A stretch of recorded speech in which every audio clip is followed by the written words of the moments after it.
잠든 나를 깨워주는 아침 햇살이 평안하십니까? 나를 깨워주는 7분. 오늘은 2월 11일 목요일입니다. 오늘 함께 나눌 말씀은 누가복음 13장 1절에서 5절까지입니다.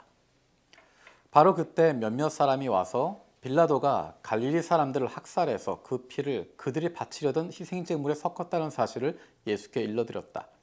예수께서 그들에게 대답하셨다. 이 갈릴리 사람들이 이런 변을 당했다고 해서 다른 모든 갈릴리 사람보다 더 큰 죄인이라고 생각하느냐? 그렇지 않다. 내가 너희에게 말한다. 너희도 회개하지 않으면 모두 그렇게 망할 것이다.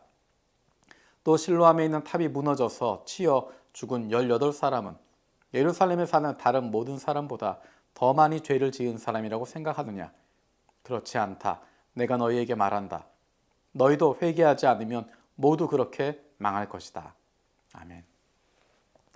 오늘 말씀은 현실에서 일어난 문제에 대해서 예수님께서 어떻게 설명하고 있는가 하는 것을 보여주고 있습니다. 예수님 시대에 일어났던 두 가지의 사건이 등장했습니다. 한 가지는 갈릴리라고 하는 지역에서 일어났던 사건입니다. 갈릴리 사람들이 학살을 당했던 것입니다. 그리고 두 번째 이런 이야기된 사건은 예루살렘에서 일어난 사건입니다. 실로암에 있는 망대가 탑이 무너지면서 18사람이 치여 죽었다라는 것입니다. 이 큰 문제를 경험할 때, 이 큰 어려움을 당했을 때 그것을 어떻게 해석할 것인가? 대부분의 사람들은 그런 큰 일을 당한, 큰 어려움을 당한, 평범하지 않은 어려움을 당한 모습을 보면서 그들에게 무엇인가 더 큰 죄가 있었을 것이라고 생각합니다. 무엇인가 잘못한 게 있으니까 그런 일을 당했지라고 생각합니다. 일반적인 일이 아니라 특별한 어려움을, 더 큰 어려움을 당하고 있는 모습을 보면서 자기도 모르는 사이에 그 사람들을 판단하게 됩니다. 무언가 죄가 있겠지. 무언가 잘못한 부분이 있겠지. 무언가 우리보다 나쁜 부분이 있었겠지. 예수님은 거기에 대해서 단호하게 이야기하십니다. 그렇지 않다. 그렇지 않다. 다른 갈릴리 사람들보다 죄가 많아서 죽은 것 아니다. 다른 예루살렘 사람들보다 죄가 많아서 죽은 것 아니다. 말씀하십니다. 우리의 관심은 그 사람들이 왜 죽었나? 왜 그런 어려움을 당하고 있나? 왜 그런 어려움 가운데 빠져 있나? 누구의 잘못인가? 그것을 따질 것이 아니라 그로 말미암아 아픔을 당하고 있는 사람들을 위로할 수 있어야 됩니다. 얼마나 큰 아픔인지, 얼마나 상실이 큰지, 얼마나 깊은 아픔인지 그들을 위로할 수 있는 것이고 그들에게 다가가 주는 것이고 그 아픔을 함께 나누는 것이 예수님을 믿는 사람들의 모습입니다. 예수님께서 또 이어서 말씀하십니다. 그 사람들이 그렇게 죽임을 당한 것, 그렇게 어려움을 당한 것, 너희들보다 다른 사람들보다 죄가 많아서가 아니라 너희도 회개하지 않으면 망할 것이다 라고 이야기하십니다. 그 사람들만 죄가 있어서가 아니라 우리 모두가 죄인이라는 것입니다. 지금은 심판을 면한 것처럼 보이지만, 지금은 아무 일 없는 것처럼 보이지만 회개하지 않으면 망할 것이라고 말씀하시는 것입니다. 시간의 차이일 뿐입니다. 지금이냐 잠시 뒤냐 하는 것뿐입니다. 예수님은 이 땅의 심판주로 다시 오신다라고 말씀하셨습니다. 지금 악인이 흥하는 것 같지만 그의 흥하는 것은 잠깐뿐입니다. 잠깐 뿌리가 끊어진 채 잎이 무성한 모습으로 있는 것뿐입니다. 그것은 시들게 되어 있고 심판의 날에는 견딜 수 없게 되어집니다.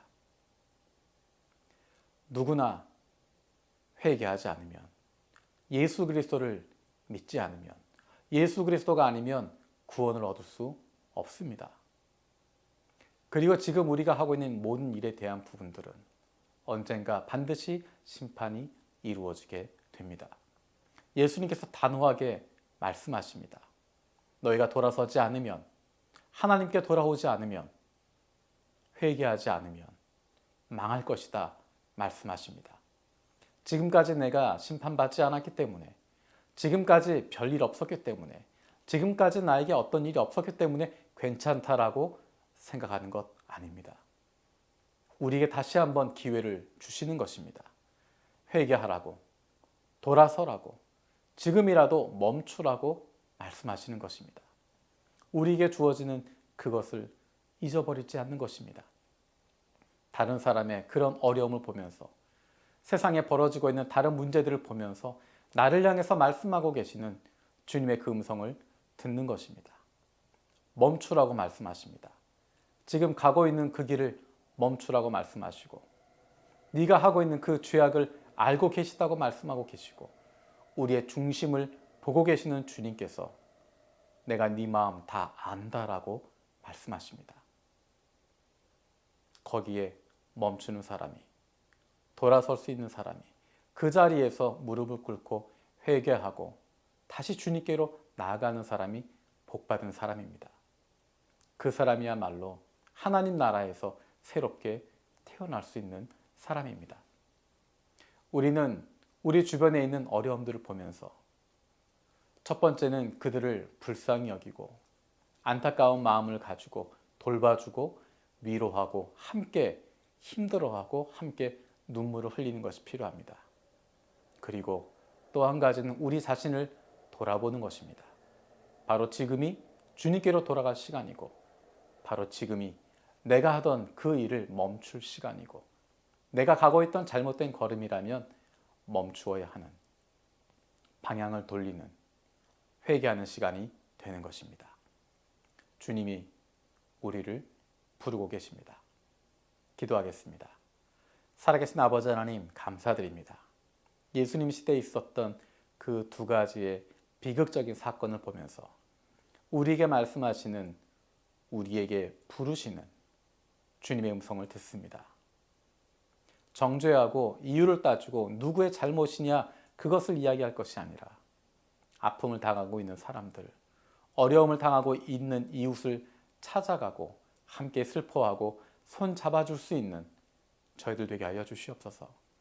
뿐만 아니라 세상 속의 그런 모습을 보면서 우리 자신을 돌아보게 하여 주시고, 내 중심을 꿰뚫어 보고 계시는 주님이 계심을 알고, 나에게 말씀하시는 멈추라고 하는 사인인 줄로 알고, 돌아서라고 하시는, 회개하라고 말씀하시는 명령임을 기억하고 그 자리에 멈추고 돌아서고 회개할 수 있는 하나님의 사람들 되게 하여 주시옵소서. 감사드리고 예수님의 이름으로 기도드립니다. 아멘. 오늘 하루도 우리를 향하신 주님의 부르심, 그 음성에 귀를 기울일 수 있는 저와 여러분들 되길 원합니다. 감사합니다. 찬양하시